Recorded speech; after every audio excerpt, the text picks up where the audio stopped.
Mama Regina and her 5 co-workers pay the land tax.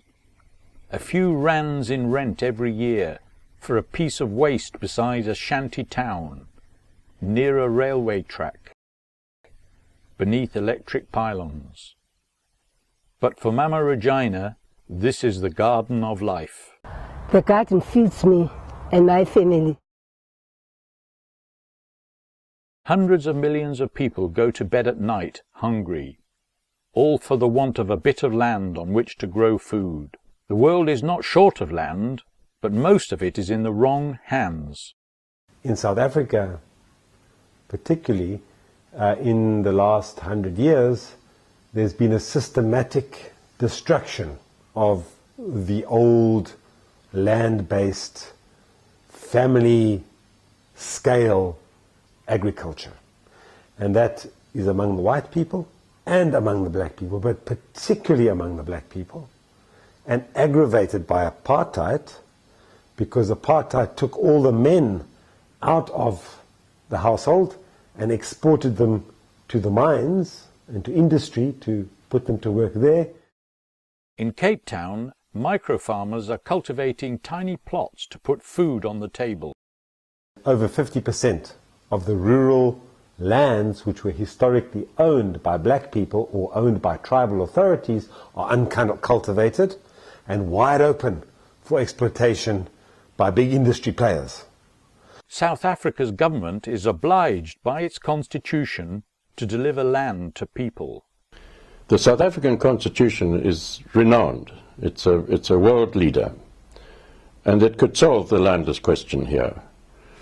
Here is a copy of the Constitution, section 25.5, where it explains this. There the state must take reasonable legislative and other measures within its available resources to foster conditions which enable citizens to gain access to land on an equitable basis.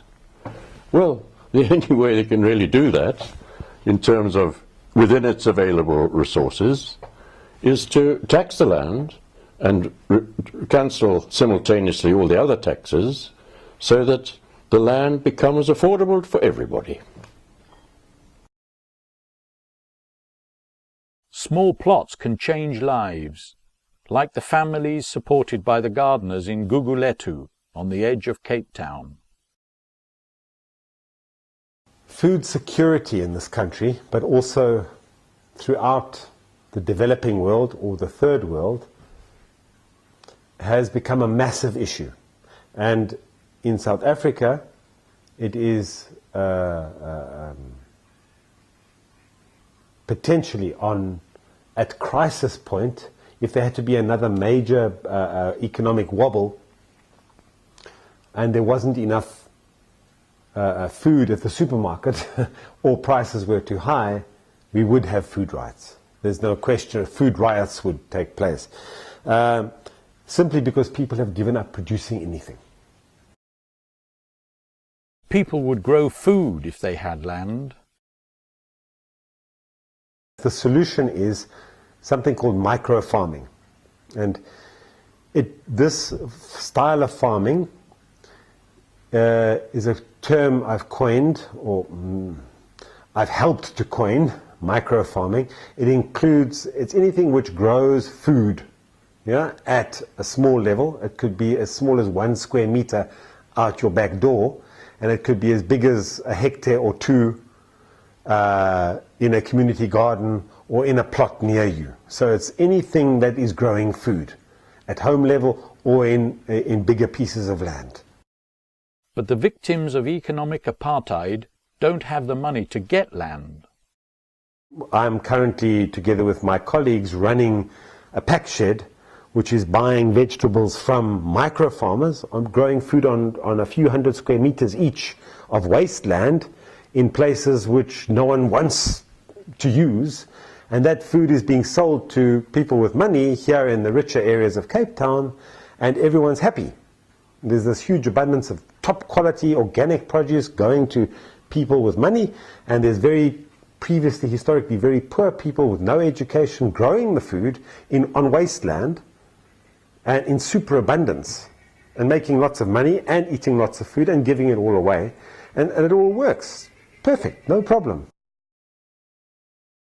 There is enough land for people to earn their living. There are something like 13 million, or 1/4 of the population of South Africa, on welfare. And there's a different and easier way to tackle this whole problem. That is to simply replace all the taxes all the income taxes with a land tax. The garden feeds me and my family. And more especially now because there is a poverty around the location. So people are not working. So when I'm working hard in the garden, I know that I'm going to put food on the table for myself and for my children and for my family and my neighbors also. Because we also support the HIV people and the TB people. We also give them the veg. Brian Amery says public charges on land stimulate urban renewal. Property owners are prepared to pay extra levies if they can see value. I run the Observatory Improvement District here in Cape Town, and we went through a process whereby we got more than 50% of the people in our area to agree to making a special rating area, as they're called here. And on average, the guys pay in, each household pays in around about 100 Rand a month, which is, say, £10, something along that line. And that money is ring-fenced within the area of observatory. We spend it on security and cleaning, mostly, gardens, other small projects. So we're uplifting the area, and it's working quite well. And I promised to the people, the residents of the observatory, when we started this thing, that they would expect to be able to get increases of values, as other suburbs have done that have started these schemes. And the early statistics, even within 10 months, are starting to show signs of that increase. Replacing income taxes with payments tailored to the value of land leads to the creation of new jobs. Another thing we've achieved here, this is an example of how when property owners pay into the common funds and accept levies for the consumption of the property that they're using, if I can put it that way, as a result of that we have actually created 22 full-time jobs. And that's very significant. It's something we're very proud of. 22 people otherwise who wouldn't have been working are now working as a result of the community's efforts there. Our Parliament in South Africa could pass legislation which would liberate everybody from the chains of apartheid. There are literally millions of people out there still without land, still hungry, still poor, and it just takes one small change to the manner in which they take up the revenue from the people of South Africa. That changes that we should change to one single land tax and do away with all other taxes. With access to land, lives are changed. We also managed to make money in the garden because we sell our veg to the Harvest of Hope. We have made a contract with Harvest of Hope. Whatever we plant, they come and take it and sell and buy them. At the end of the month, they put our money in the bank. So we know that we have something, we have money. Because some of us are old people, pension people. We've got grandchildren that we are looking after them. We also give them money to go to school and sometimes buy uniform from themselves from this vegetable money.